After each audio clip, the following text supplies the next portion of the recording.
जय हिंद दोस्तों। आज हम पढ़ेंगे यहाँ पर रसायन शास्त्र, केमिस्ट्री, जो कि हम यहाँ जितना भी पढ़ेंगे वो सारा बेस्ड ऑन एनसीईआरटी होगा। हमें कोई भी कुछ भी एक्स्ट्रा नहीं पढ़ना है, ना ही ज़्यादा पढ़ना है। हमें सिर्फ और सिर्फ इम्पोर्टेंट क्वेश्चंस पढ़ने हैं, क्योंकि अब समय नहीं बचा है एग्ज़ाम में। एग्ज़ाम की डेट फिक्स हो चुकी है। तो उसमें केमिस्ट्री में जो लास्ट एग्ज़ाम्स में देखे गए थे केमिस्ट्री के जो क्वेश्चंस, वो सबसे ज़्यादा पीरियोडिक टेबल यानी कि आवर्त सारणी से देखे गए थे। तो हम उसके जो आवर्त सारणी में जो इम्पोर्टेंट पॉइंट्स हैं, या फिर जो क्वेश्चंस आ चुके हैं, या फिर जिनकी आने की संभावना है उन क्वेश्चंस को यहाँ पर डिस्कस करेंगे। तो थोड़ा सा जानकारी के लिए बताऊं कि पहले आपको ये पता होना चाहिए कि रसायन शास्त्र का जनक कौन होता है। रसायन शास्त्र का जनक कौन है? तो रसायन शास्त्र का जो जनक है वो है लेवोजियर। इनका नाम क्या है? लेवोजियर। एक क्वेश्चन ये है कि रसायन शास्त्र के पिता, रसायन शास्त्र के पिता जो कि भारतीय हैं, उनका नाम क्या है? प्रफुल्ल चंद्र राय। प्रफुल्ल चंद्र राय को भारतीय रसायन शास्त्र के पिता कहा जाता है। इन्होंने भारत का नेतृत्व 1861 से 1944 तक किया था, इसलिए इन्हें भारतीय रसायन शास्त्र के पिता कहा जाता है। यानी कि भारत की तरफ से जो सबसे पहले आगे रसायन शास्त्र में रहे थे वो थे प्रफुल्ल चंद्र राय, जिन्होंने शुरुआत, भारत की तरफ से जो शुरुआत हुई थी वो प्रफुल्ल चंद्र राय ने की थी 1861 में। और वो उन्होंने अपना सहयोग कब तक दिया? 1944 तक, जो कि एक अपने आप में काफ़ी लंबा समय होता है। इसमें हम आगे पढ़ेंगे। रसायन शास्त्र की जो संस्था है वो है IUPAC। यानी कि रसायन शास्त्र में कुछ भी नया जोड़ना है, कुछ भी नया कुछ भी हटाना है इसमें से, या फिर कुछ भी नया रूल इम्प्लीमेंट करना है, तो वो कौन करता है? IUPAC की संस्था। IUPAC की संस्था, जो IUPAC है उसकी फुल फॉर्म क्या होती है? International union of pure and applied chemistry. ये भी आपसे एग्ज़ाम में पूछा जा सकता है, क्योंकि ग्रुप डी के एग्ज़ाम में बहुत डीपली क्वेश्चंस इस बार लास्ट टाइम पूछे गए थे, तो आपको कोई भी क्वेश्चन नहीं छोड़ना है। जिसके अध्यक्ष, जो IUPAC के जो अध्यक्ष हैं वो हैं जॉन रीडिस्क। जॉन रीडिस्क। अच्छा, एक बात जानकारी के लिए बता दूं मैं आपको कि ये अध्यक्ष हैं, लेकिन ऐसा नहीं है कि IUPAC के अध्यक्ष तो सारे डिसीजंस यही लेते हैं। जो डिसीजन होते हैं वो इनकी जो कमेटी होती है वो लेती है। तो अभी 2016 में एक नया डिसीजन लिया गया था। इनके द्वारा 4 नए तत्व जोड़े गए थे। जो पीरियोडिक टेबल है उसमें 4 नए तत्व जोड़े गए थे, जिनकी जो परमाणु क्रमांक संख्या है, परमाणु क्रमांक जो है उनका, जो 4 नए तत्व जोड़े गए थे वो 113, 115, 117, 118। ये 2016 में इसका प्रस्ताव रखा गया था, जो बाकी 2019 में आके वो इम्प्लीमेंट हो गया। नेक्स्ट क्वेश्चन आपका बनता है, परमाणु, किसी भी परमाणु का मौलिक गुण क्या होता है? किसी भी परमाणु का मौलिक गुण क्या होता है? तो वो होता है उसकी परमाणु संख्या। किसी भी परमाणु का मौलिक गुण उसकी परमाणु संख्या होती है। ये आपके ग्रुप डी में आ चुका है। परमाणु संख्या, परमाणु क्रमांक दोनों एक ही चीज़ होते हैं। जैसे हम प्रेजेंट करते हैं जेड से। नेक्स्ट पॉइंट है, किसी भी तत्व के परमाणु संख्या। किसी भी तत्व यानी कि एलिमेंट, किसी भी एलिमेंट में परमाणु संख्या, जो कि संख्या का हो या क्रमांक का हो, उस परमाणु में प्रोटॉनों की संख्या होती है। यानी कि या तो आपको प्रोटॉनों की, जो कोई भी एलिमेंट है उसके प्रोटॉनों की संख्या पता हो तो फिर आपको परमाणु संख्या की जानकारी हो जाएगी, या फिर परमाणु संख्या पता हो तो प्रोटॉनों की संख्या की, दोनों सेम ही है। नेक्स्ट है जो क्वेश्चन पूछा गया था आपसे, आवर्त सारणी में स्तंभ कितने होते हैं? आवर्त सारणी में स्तंभ की संख्या कितनी है? वो है 18, जिन्हें हम समूह भी कहते हैं। नेक्स्ट क्वेश्चन आता है आपका, आवर्त सारणी के आवर्त सारणी के किसी भी मौजूद किसी भी समूह में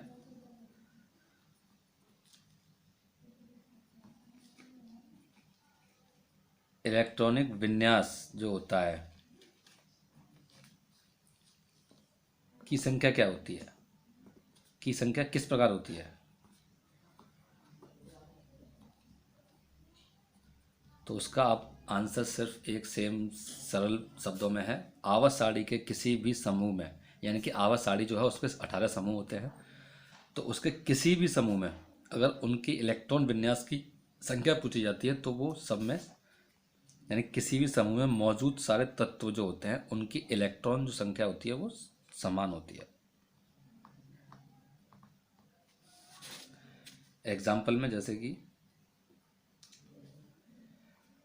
वर्ग एक के सभी तत्वों में संयोजी इलेक्ट्रॉन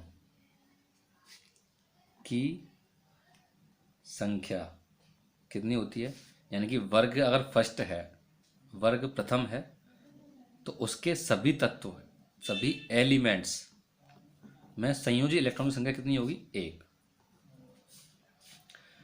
उस वर्ग में जो उस जो वर्ग है उसके जो सभी एलिमेंट्स हैं उनके नाम देख लीजिए एक बार यहाँ पर, hydrogen, lithium, sodium, potassium, rubidium, caesium and francium.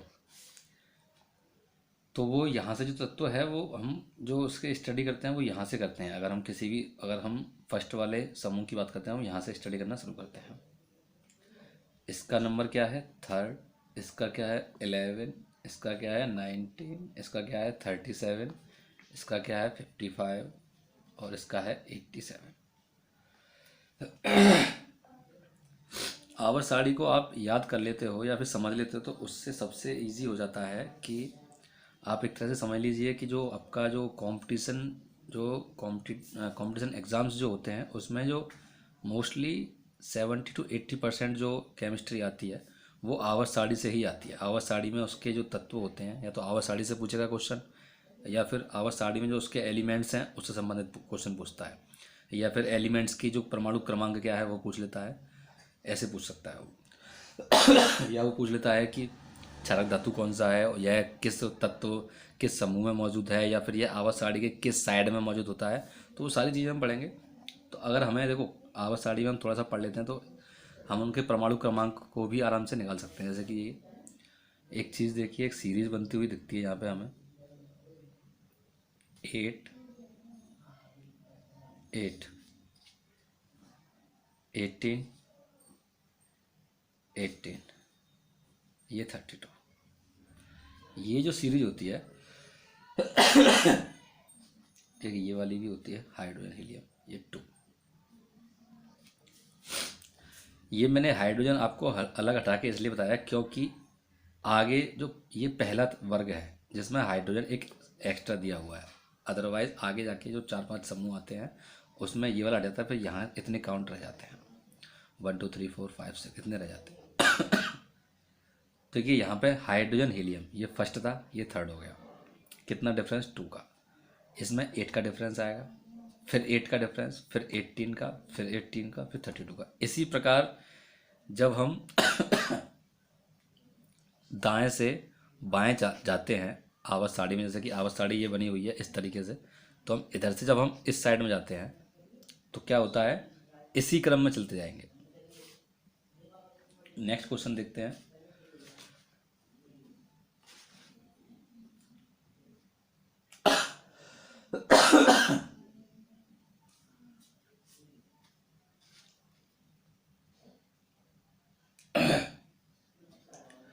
जो आवर्त होते हैं ये अभी था, अभी हमने पढ़ा समूह। आवर्त सारणी में समूह की समूह कितने होते हैं, 18 आता है। आवर्त की संख्या कितनी होती है, आवर्त की संख्या, आवर्त सारणी में आवर्त की संख्या जो कि 7 है। इन्हें हम दूसरे शब्द में क्षैतिज पंक्ति, क्षैतिज पंक्ति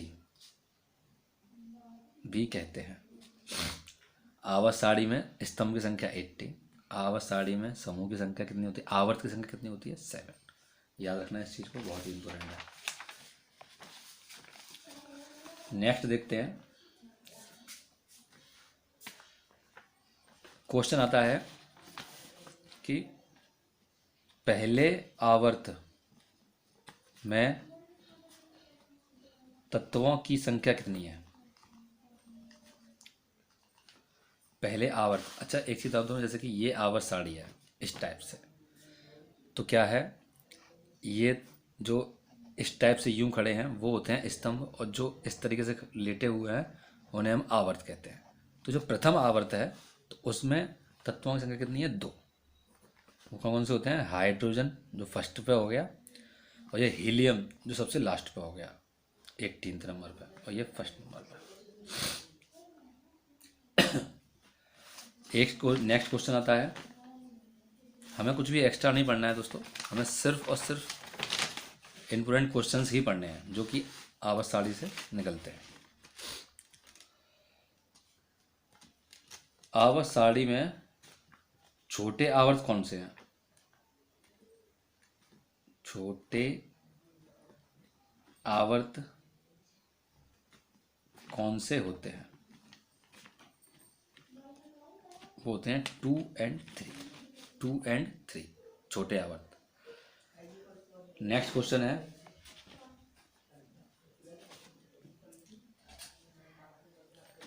कितने वर्गों में तत्वों का बाह्य समूह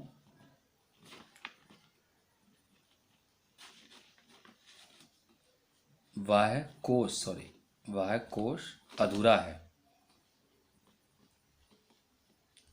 ये क्वेश्चन अभी तक एग्जाम में नहीं आया है, लेकिन पूरी कंप्लीट संभावना है इसकी, जो आने वाले एग्जाम्स हैं उसमें आने की। वो चाहे एनटीपीसी हो सकता है, ग्रुप डी हो सकता है, या फिर एसएससी सीजीएल हो, या फिर कोई भी वनडे कॉम्पिटिटिव एग्जाम्स हो, कोई वनडे कॉम्पिटिटिव एग्जाम हो, किसी में भी आने की पूरी संभावना है। एक चीज़ बता दूं दोस्तों मैं आपको कि जो अभी मैंने बताया था कि स्तंभ की संख्या कितनी होती है 18, कितने वर्गों में तत्वों का बाह्य कोश अधूरा है। सारे तत्व जो हैं, जो 1 से लेकर 18 इतने वर्ग हैं, कितने हैं 1 से लेकर 18, तो 1 से लेकर सारे जो वर्ग हैं उनका बाह्य कोश अधूरा ही होता है, सिर्फ 18 का बाह्य कोश जो है वो कंप्लीट होता है, 18 का बाह्य कोश कंप्लीट होता है। अब एक क्वेश्चन तो आपका ये क्लियर हुआ कि कितने वर्गों में तत्वों का बाह्य कोश अधूरा है, वो हो गया 70। अब एक क्वेश्चन ये भी बन जाता है आपका कि ऐसा कौन सा वर्ग है जिसका जो बाह्य कोश है वो कंप्लीट है, वो हो गया 80। नेक्स्ट, कौन सा वर्ग का बाह्य कोश पूर्ण है, तो वो आपका हो जाता है 18th। नेक्स्ट क्वेश्चन है, संक्रमण तत्व किस वर्ग में होते हैं, संक्रमण तत्व किस वर्ग में होते हैं, संक्रमण तत्व किस वर्ग में होते हैं। तो अगर वो आपसे एक चीज़ बोलता है, जैसे कि बताता हूँ मैं आपको, जैसे संक्रमण तत्व किस वर्ग में होते हैं, ये सारे 3 to 12 इन सारे तत्वों में, इन सारे वर्गों में जितने भी तत्व हैं, जितने भी एलिमेंट्स हैं, वो सारे संक्रमण तत्व होते हैं। लेकिन अगर वो इन्हीं में से आपको कोई नंबर, कोई एक विशिष्ट संख्या देता है तो वो आपका आंसर हो जाएगा। याद रहे, फर्स्ट और सेकंड एंड 13 to 18 इसमें शामिल नहीं है।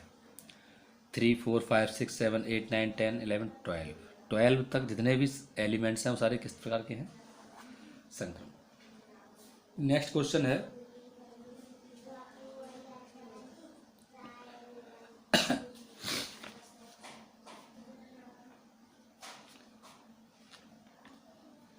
धातु आवर्त सारणी के किस ओर होते हैं?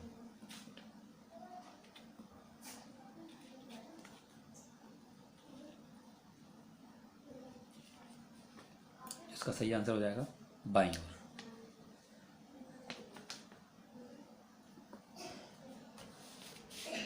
नेक्स्ट, प्रबल धातु तत्व कौन से हैं? वो है फर्स्ट वर्ग। प्रबल धातु तत्व, ये बहुत बार क्वेश्चन पूछा गया है और बहुत ही ज़्यादा इम्पोर्टेंट रहता है कि प्रबल धातु तत्व किस वर्ग में पाए जाते हैं? वो है प्रथम वर्ग में। एक क्वेश्चन इसी में से अगर वो पूछता है, इसमें से क्वेश्चन जिससे बनते हैं वो किस तरीके से, lithium, sodium, potassium, rubidium, caesium, francium, अगर हमने आवर्त सारणी पढ़ रखी है तो वो ये क्वेश्चन पूछेगा किसी भी तरीके से। 4 तत्व दे रखे होंगे, उसमें से वो पूछता है कि इसमें से प्रबल धातु तत्व कौन सा है। इनमें से प्रबल धातु तत्व ये सारे हैं, अगर इनमें से आपको कोई भी ऑप्शन दिखता है तो उसका आंसर आप आसानी से लगा पाओगे। नेक्स्ट क्वेश्चन है,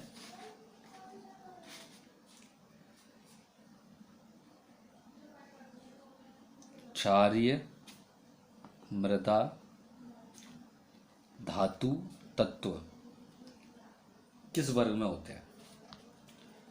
क्षारीय मृदा धातु तत्व किस वर्ग में पाए जाते हैं? प्रबल धातु तत्व फर्स्ट वर्ग में, क्षारीय मृदा धातु तत्व वो होता है सेकेंड वर्ग में। सेकेंड वर्ग में, याद रहे। नेक्स्ट क्वेश्चन आपके हम आगे पढ़ेंगे इसमें।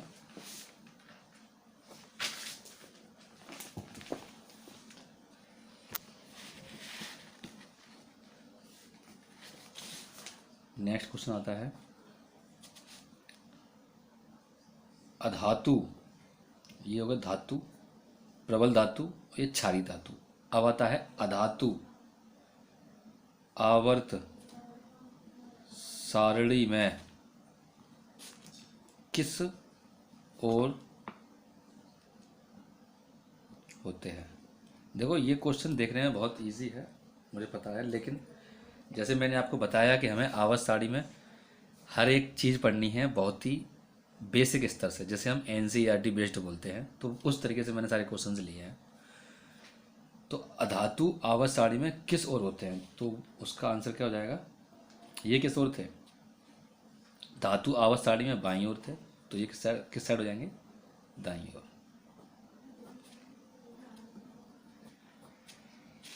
नेक्स्ट क्वेश्चन,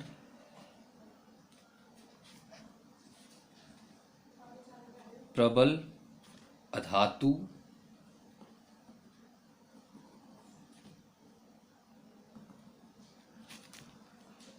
तत्व को क्या कहा जाता है? जिस तरीके से प्रबल धातु था उसी तरीके से प्रबल अधातु भी होते हैं। तो प्रबल अधातु किस साइड में? पहली बात तो पहला क्वेश्चन ये होना चाहिए माइंड में, प्रबल ऐसे ही अधातु का नाम आता है तो डायरेक्ट माइंड में पीरियडिक टेबल आ जानी चाहिए, और हमें ये मालूम होना चाहिए कि प्रबल अधातु होता किस साइड में है। तो वो किस साइड में होता है? जो पीरियडिक टेबल है उसके बाई साइड में, दाई साइड में। तो दाई साइड में क्या है, को क्या कहता है?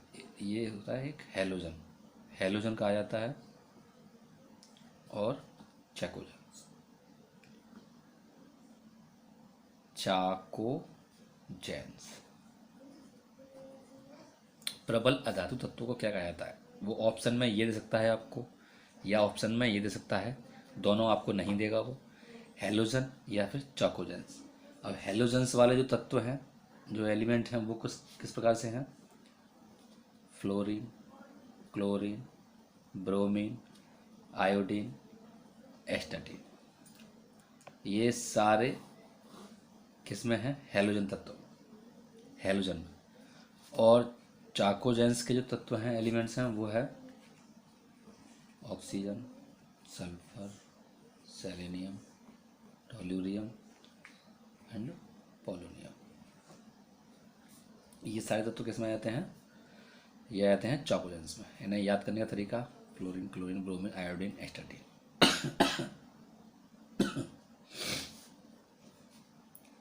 प्रबल अधातु तत्व, एक ये हो गए और एक इस टाइप से हो गए। अब एग्जाम में किस तरीके से पूछा जाता है कि एग्जाम में अगर वो देता है और पूछता है कि प्रबल अधातु तत्व कौन सा है, तो 1 2 3 4 5 6 7 8 9 10 इन 10 नंबर्स में से वो सिर्फ कोई एक ही नंबर आपको देता है। नेक्स्ट क्वेश्चन है, परमाणु की त्रिज्या मापी जाती है, वो किस में मापी जाती है? पिक्टीमीटर में। पिक्टीमीटर में। नेक्स्ट क्वेश्चन है आपका,